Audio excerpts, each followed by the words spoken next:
जय जय रघुवीर समर्थ. आज आपण समर्थांचं एक सुंदर सद्गुरूंवर असणारं पद पाहणार आहोत. समर्थांच्या गाथ्यामध्ये 1210 या क्रमांकाचं हे पद आहे.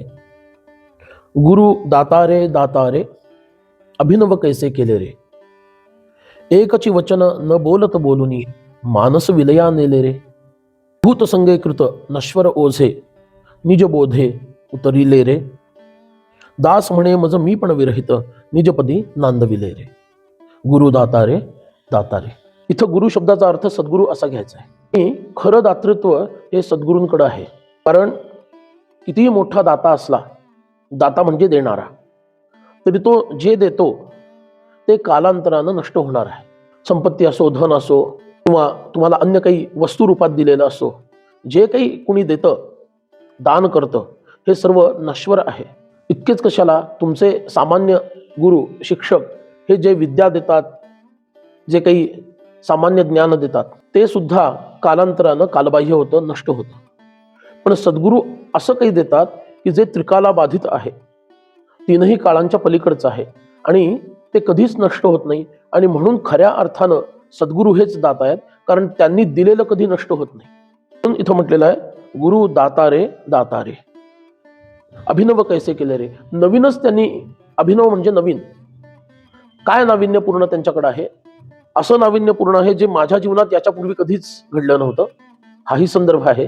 आणि जगाच्या दृष्टीनं ते नवीन आहे की जे शाश्वत आहे, नष्ट न होणारं आहे, असं आहे. तर ते काय आहे ते बघूया. त्यांनी काय केलं, एकची वचन न बोलत बोलुनी मानस विलया नेले. न बोलत बोलणं फार अवघड गोष्ट आहे.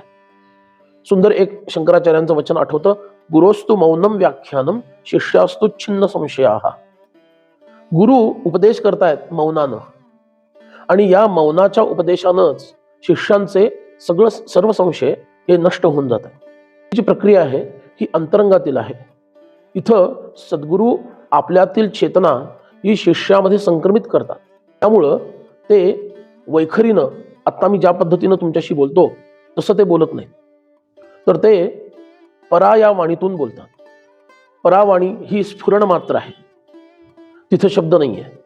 त्यामुळं त्या परावाणीतून प्रेरणा देऊन शिष्यामध्ये ते ज्ञान संक्रमित करतात.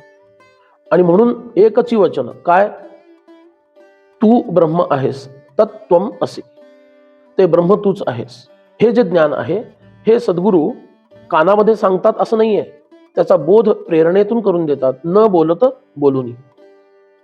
त्याचा प्रभाव काय झाला, संपूर्ण मनोराज्य नष्ट झालं. मानस विलया नेले रे, सगळं मन नष्ट केलं, मनाची अवस्था संपून टाकली आणि आत्मरूप प्रकट झालं. त्याचा परिणाम भूतसंगे कृत नश्वर ओझे निज बोधे उतरिले. भूतमात्रांनी आपण, म्हणजे पृथ्वी आप तेज वायू आकाश, ही पंचमहाभूत, अष्टधा प्रकृती, बाहेर ब्रह्मांडात जे आहे तेच पिंडात आहे, त्यानंच बनलेलं, आणि त्यालाच मी मानत राहिलो, तर हे ओझं आहे. एका अर्थानं माझ्या खऱ्या मीपणावरती हे ओझं आहे. मी मुळात सच्चिदानंद स्वरूप आत्मस्वरूप आहे. ते सोडून मी स्वतःला या पंचभूतांनी बनलेला देह, मनबुद्धी, चित्त, अहंकार, इंद्रिय यांचा एक संघात मानून बसलो आहे. आणि म्हणून हे नष्ट होणारं नश्वर असं ओझं आहे. आणि हे ओझं सद्गुरू निजबोध म्हणजे आपल्या आत्मबोधानं, प्रत्यगात्मा या रूपामध्ये निजबोध त्याला म्हणतात, तो आत्मा तू आहेस हा बोध करून देऊन हे सगळं ओझं उतरवून टाकतात. हे त्यांचं दातृत्व आहे, हे त्यांनी दिलेलं आहे. हे जगातला कोणीच देऊ शकत नाही, हे सद्गुरू देतात. आणि मग समर्थ म्हणतात, दास म्हणे मज मी पण विरहित निजपदी नांदविले.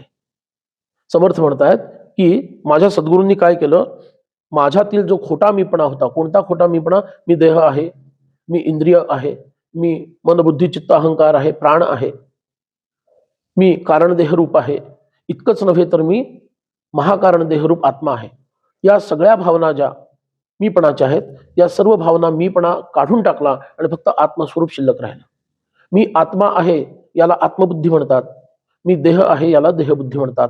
पण दोन्हीमध्ये बुद्धी आहे, आणि जोपर्यंत ती बुद्धी आहे तोपर्यंत त्या बुद्धीलाच चिकटलेला अहंकार तिथं आहे. आणि म्हणून मी आत्मा आहे हा सुद्धा सूक्ष्म अहंकार आहे, तो सुद्धा सद्गुरुदेवांनी घालवून टाकला आणि फक्त आत्माच शिल्लक ठेवला. म्हणून त्याला म्हटलं मी पण विरहित.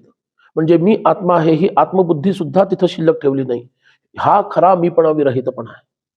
मी देह आहे त्याच्यातून मी बाजूला झालो हे तर ठीकच आहे, म्हणजे मी तुरीय अवस्थेला गेलो, मी आत्मा आहे या स्थितीला गेलो. पण सद्गुरूंनी मी आत्मा आहे याच्यामध्ये मी जी जाणीव आहे ती सुद्धा ठेवली नाही.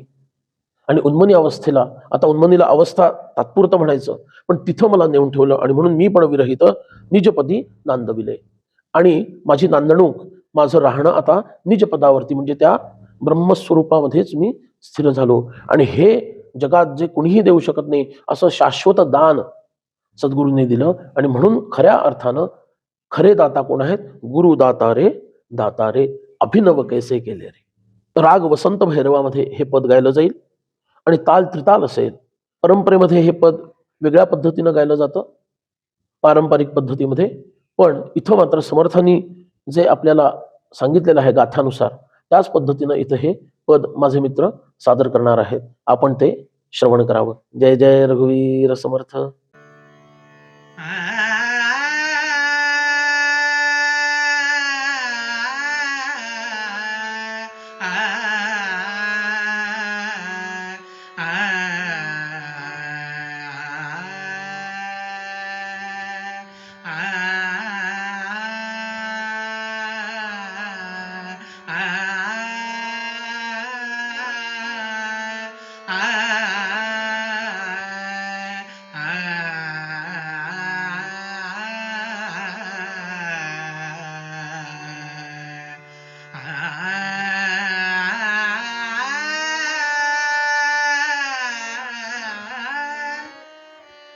गुरु दाता रे दाता रे, गुरु दाता रे दाता रे.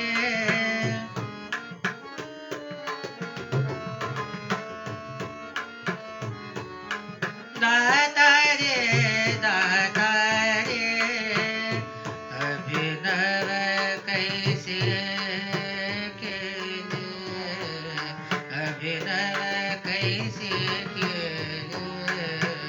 गुरु दाता रे दाता रे.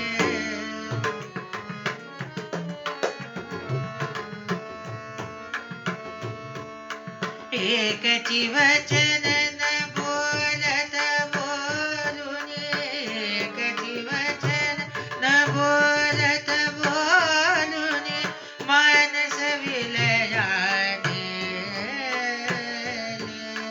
मानस विलयाने. गुरु दाता रे दाता रे, गुरु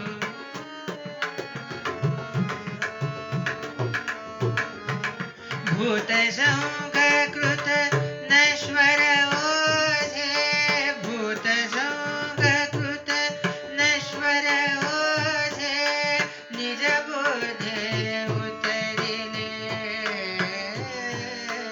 निज बोधे उतरिले. गुरु दाता रे दाता रे.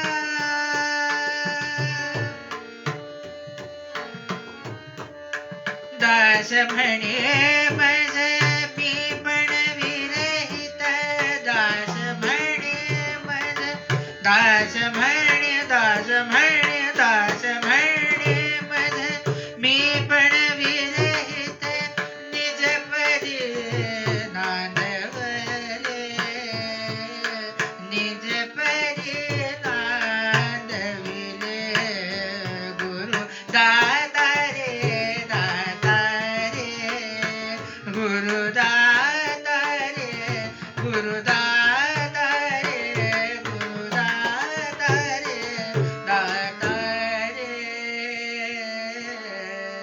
हे